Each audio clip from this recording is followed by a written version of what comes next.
വിജയ് ഏറ്റവും ഒടുവിൽ അഭിനയിച്ച ജനനായകൻ എന്ന സിനിമ റിലീസ് ചെയ്യാനുള്ള വലിയ പ്രതിസന്ധികൾ നമ്മൾ കണ്ടതാണ്. ഓരോ ദിവസവും അതുമായി ബന്ധപ്പെട്ട വാർത്തകൾ നമ്മൾ റിപ്പോർട്ട് ചെയ്യുന്നതാണ്. അതിന് സമാനം തന്നെയാണ് ഇപ്പോൾ തമിഴ്നാട്ടിലെ രാഷ്ട്രീയവും. അവിടെ സസ്പെൻസ് ത്രില്ലർ തുടരുകയാണ്. വിജയെ സംബന്ധിച്ചിടത്തോളം സർക്കാർ രൂപീകരിക്കാൻ TVKക്ക് ഭൂരിപക്ഷമില്ല എന്ന് ലോക്ഭവൻ അറിയിച്ചിരിക്കുകയാണ്.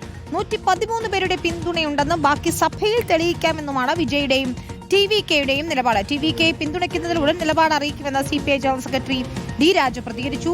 വർഗീയ ശക്തികളെ പരാജയപ്പെടുത്താൻ മതേതര ശക്തികൾ ഒരുമിച്ച് നിൽക്കുമെന്നും D. രാജു പറഞ്ഞു. ഭൂരിപക്ഷം തെളിയിക്കാൻ ഗവർണർ അവസരം നൽകണമെന്ന് കമൽ ഹാസനും ഗവർണറുടെ നിലപാട് ഭരണഘടനാ വിരുദ്ധമെന്ന് പ്രകാശ് രാജും കുറ്റപ്പെടുത്തി.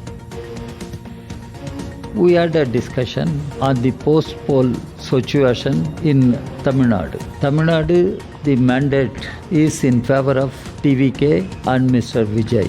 Governor should invite TVK to form the government, and TVK will have to go for floor test. At that point of time, we will decide. And one thing is clear, in Tamil Nadu, CPI, CPM, VCK, we are working together. We are consulting each other. We will take position on the basis of collective consensus among these three parties.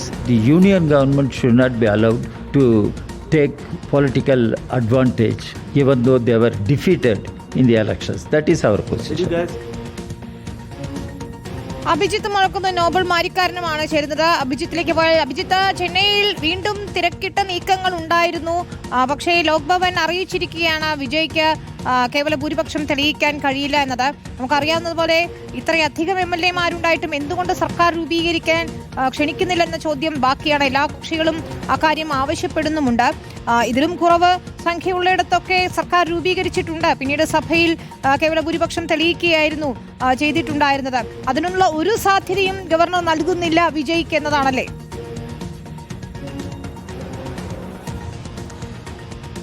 തീർച്ചയായും വിനീത, governor അങ്ങനെ ഒരു നിലപാടിൽ ഉറച്ചു നിൽക്കുകയാണ്. ആദ്യഘട്ടത്തിൽ വിജയ് ഗവർണറെ പോയി കണ്ടിരുന്നു. അപ്പോഴും അദ്ദേഹം പറഞ്ഞ കാര്യം അതാണ്. എങ്ങനെയാണ് സർക്കാർ രൂപീകരിക്കുക, 118 പേരുടെ പിന്തുണ അത് TVKക്കുണ്ടോ എന്നുള്ളതായിരുന്നു ഗവർണറുടെ ചോദ്യം.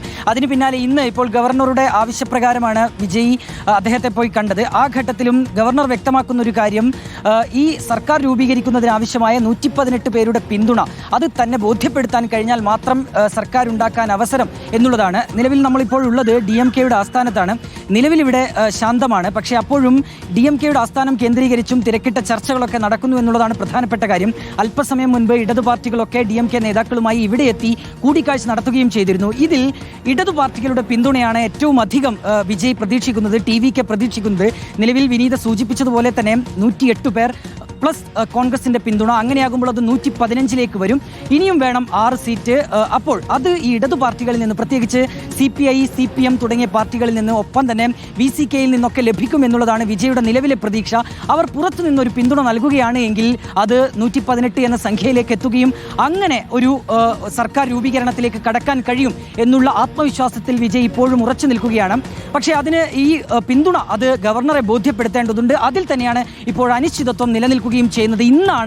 ഇന്ന് ചെന്നൈയിലെ ജവഹർലാൽ നെഹ്റു സ്റ്റേഡിയത്തിൽ വെച്ച് സത്യപ്രതിജ്ഞ നടത്താനുള്ള ഒരു തീരുമാനത്തിലേക്കായിരുന്നു വിജയ് എത്തിയിരുന്നത്. രാഹുൽ ഗാന്ധിയെ ഉൾപ്പെടെ ക്ഷണിക്കുകയും ചെയ്തിരുന്നു. അതേതായാലും ഇന്ന് നടന്നില്ല എന്നുള്ളതാണ്. ഏതായാലും നാളെയാണ് ഈ CPIയുടെയും CPMന്റെയും ഒക്കെ യോഗം നിശ്ചയിച്ചിട്ടുള്ളത്. ഇന്നിപ്പോൾ VCKയുടെ യോഗമുണ്ടായിരുന്നു, അത് മാറ്റിവെച്ചു. നാളെ ഈ യോഗങ്ങളൊക്കെ നടക്കും. അതിനുശേഷം ഒരു ഔദ്യോഗികമായ ഒരു തീരുമാനത്തിലേക്ക് ഇവർ, അങ്ങനെ ഒരു പ്രതികരണത്തിലേക്ക് ഇടതു പാർട്ടികളൊക്കെ തന്നെ എത്തിച്ചേരും എന്നുള്ളതാണ് നമ്മൾ നിലവിൽ മനസ്സിലാക്കുന്ന കാര്യം. ഏതായാലും പ്രധാനപ്പെട്ട ഒരു കാര്യം വിനീത, DMK ആയാൽ തന്നെ കൃത്യമായി പ്രത്യക്ഷത്തിൽ ഈ TVK എതിർക്കുന്ന ഒരു നിലപാടിലേക്ക് എത്തിയിട്ടില്ല എന്നുള്ളത് ശ്രദ്ധേയമാണ്. അതായത് നിലവിൽ അങ്ങനെ ഈ TVK എതിർക്കുകയാണെങ്കിൽ, TVK സർക്കാർ രൂപീകരിക്കുന്നതിനെ എതിർക്കുകയാണെങ്കിൽ DMK പ്രതീക്ഷിക്കുന്ന ചില തിരിച്ചടികളുണ്ട്. അതിലേറ്റവും പ്രധാനം ഇന്നിപ്പോൾ ഒരു ഇംഗ്ലീഷ് ദിനപത്രത്തിന് സ്റ്റാലിൻ നൽകിയ ഒരു പ്രതികരണമാണ്. അദ്ദേഹത്തിൻ്റെ ഒരു അഭിമുഖത്തിലെ വരികളാണ്. അതായത് 6 മാസം തങ്ങൾ കാത്തിരിക്കും എന്നുള്ളതാണ് നിലപാട്. ഈ 6 മാസം TVK സർക്കാരുമായി മുന്നോട്ട് പോകട്ടെ, അതിനുശേഷം തങ്ങളുടേതായ നീക്കം നടത്തും എന്നുള്ളതാണ്. അതായത് ഇതിനിടയിൽ ഏതെങ്കിലും തടസ്സപ്പെടുത്തേണ്ടതില്ല എന്നതാണ് DMKയുടെ നിലപാട്. പക്ഷേ TVKക്ക് ഈ പറഞ്ഞതുപോലെ ഭൂരിപക്ഷം തെളിയിക്കാനുള്ള അവസരം, സർക്കാർ രൂപീകരിക്കാനുള്ള അവസരം ഗവർണർ രാജേന്ദ്ര അർലേക്കർ നൽകുന്നുമില്ല.